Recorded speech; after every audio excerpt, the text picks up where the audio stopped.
Mike Vaccaro, New York Post sports columnist, and he's written another book. It's called The Bosses of the Bronx, The Endless Drama of the Yankees Under the House of Steinbrenner.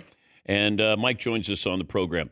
So what brought you to this moment where you go, you know what? I got to tell this story.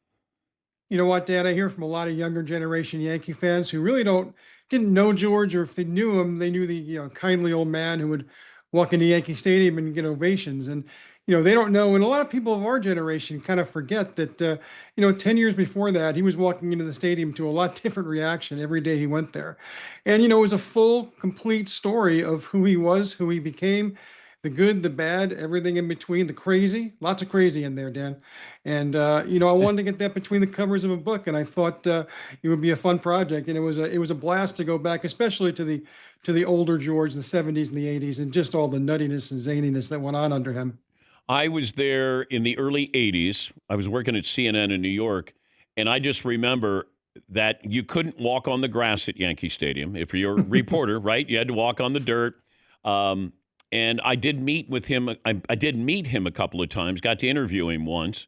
And I actually sent him a letter to say, hey, thank you for sitting down with me. And he said, I'm a big fan of Ted Turner, who started CNN. Anytime I can help you, you let me know. It wasn't long after that Billy Martin got fired again. And so I had somebody help me call Steinbrenner's office. I said, hey, it's Dan Patrick from CNN. Could you ask Mr. Steinbrenner if I can talk to him? I never heard back from George Steinbrenner after that. Still waiting in that callback, huh? Still waiting. He did write me a letter, though, at CNN. I still have it. I have it framed here. But he did write me a letter and talked about, Ted Turner. So there was always this fear. Like I don't know, did he want people, did he want media, did he want players to fear him? I think he liked being known as the boss. I mean, even before the New York papers figured out that the boss was a more headline-friendly word than Steinbrenner, he called himself the boss, and that drove Billy Martin crazy. And he acted it. Look, I mean, he liked being in charge of the Yankees. That's what appealed to him about, being part of the group that bought the Yankees. He wanted to be the guy in New York with the Yankees. And that's what it was all about. Very imperious, very impetuous. And together, those made for some pretty harrowing times for Yankees fans, certainly in the 80s when they won more games than any other team in the sport and couldn't win a championship because every now and again they go on a losing streak and George would fire somebody or he'd trade somebody, and that was that. The Yankees themselves used to call it getting Georged. And that happened a lot in those years. But should he be in the Hall of Fame? You know what? I for a lot of years, Dan, I thought the answer was no, because you know what? 2 suspensions is probably one too many to be considered. But you know what? His son Hal told me this one time. He said, you can't write a history of baseball without writing a couple of chapters about my father, and he's right.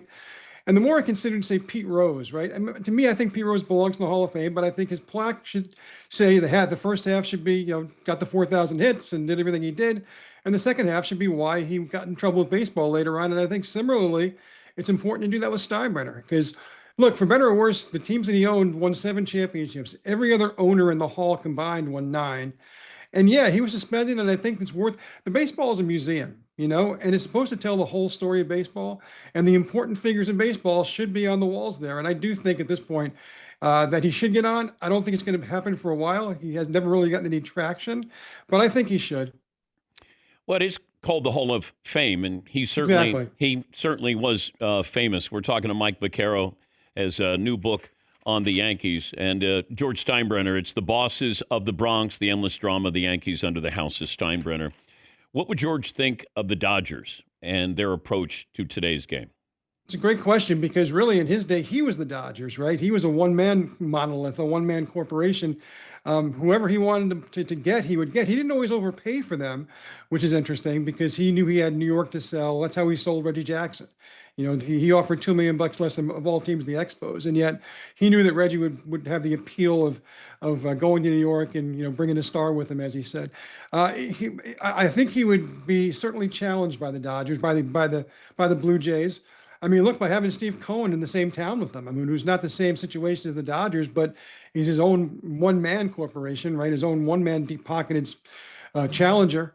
And look, when George was coming up and trying to establish the Yankees against the Mets, he was going up against Lorinda de Relay, who was asking if foul balls can be brought back and washed off so they could use them tomorrow. That's not what Steve Cohen does. Steve Cohen might not be the perfect owner, but he's not going to do that. And that's what Hal is going up against as opposed to George. But I always look back and George starting the Yes Network and the value that had, and you'll know this better than me, but it felt like he was treating his starting lineup like it was the cast of Friends. It was a TV show, and the amount of money that they were getting and reinvesting, I thought, that was business 101. It was a brilliant, brilliant move. Yeah, it was. And look, I mean, I think of in George's heart of hearts, if he could have had the Yes Network and all of that represented back for the teams in the 70s, because what he enjoyed about those teams, even as much as they were winning, was the fact that he had guys who would go at him on the back page. I mean, Reggie would fight with him. Billy would certainly fight with him. Thurman lived to fight with him. All those guys live for that stuff. You fast forward to the team from the from the late 90s and the early aughts. No one's going to get into a back page fight with Bernie Williams or Andy Pettit. I mean, that's just not who they were. They were just guys who won. They weren't characters. And George admired characters because he knew that he was his own character. He admitted he was a ham. He knew he probably got in the way too much, but he enjoyed it. Look, he enjoyed being characterized on Seinfeld, and actually got a laugh out of the fact that he got bounced the one time they asked him to make a cameo. Larry David just deemed the material unusable. He said he was a terrible actor, and I'm not exactly Olivier, but I can tell you he was a terrible actor. So he liked all of it, and that was all the stuff that he loved about being the owner of the Yankees. Even hosting Saturday Night Live while he was suspended.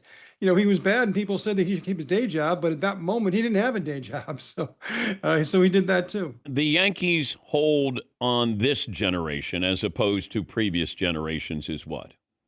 Well, I think a lot of it is inherited. A lot of it is, my grandfather rooted for the Yankees, so that's also what I'm going to do. And look, it helps that they win every year, win 95 games every year. They haven't won a championship in 17 years, which is, really a problem for a lot of Yankees fans.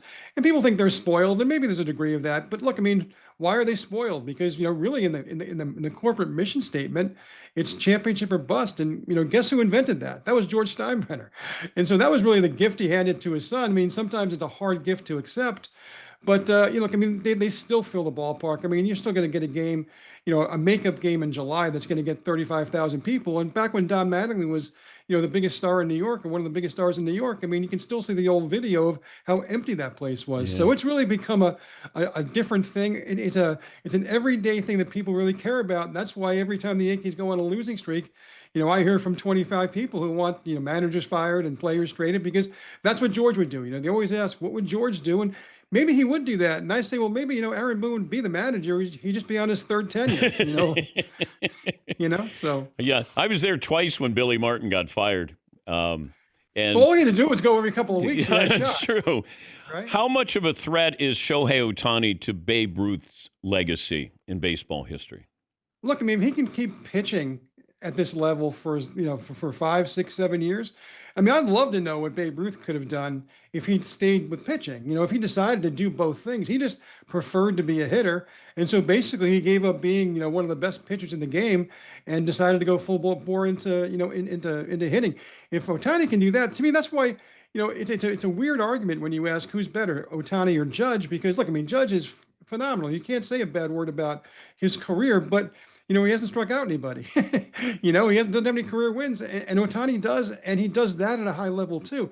It's not like he's a fantastic hitter and he's a situational relief pitcher. I mean, this is an ace of a staff, potential ace of a staff, in addition to being one of the two best hitters in baseball. So yeah, I think he's got some work to do and some time to do it, but he doesn't seem to be slowing down at all. So why not? I'll leave you with this: how would George Steinbrenner do with today's sports culture, with the internet, everybody, social media, with the things, how he governed? Well, I would argue that he used the back pages against each other as an early form of social media. He'd call the Daily News, then the Post would have to call him back, and he'd be in the news for a week at a time. His son talks about how, he gets mad watching the Yankees lose, throws a shoe at the TV, and his father would do the same thing, only the difference was, he'd call the Daily News and the Post and say, "Guess what I just did? I just threw my shoe at the TV." And that's 3 days. That's 3 days of headlines. And now he wouldn't have to worry about doing that. He'd just go on his phone and do that. Believe me, I guarantee you that they'd have to try and hide the old man's phone every now and again because he'd be on Twitter and all the other social medias, X and everything, all the time. I have no doubt about that. Congratulations on the book. Thanks for joining us. We appreciate it, Mike. Thank you, Dan. I appreciate it. That's Mike Vaccaro, New York Post sports columnist. The book is The Bosses of the Bronx, the endless drama of the Yankees under the House of Steinbrenner.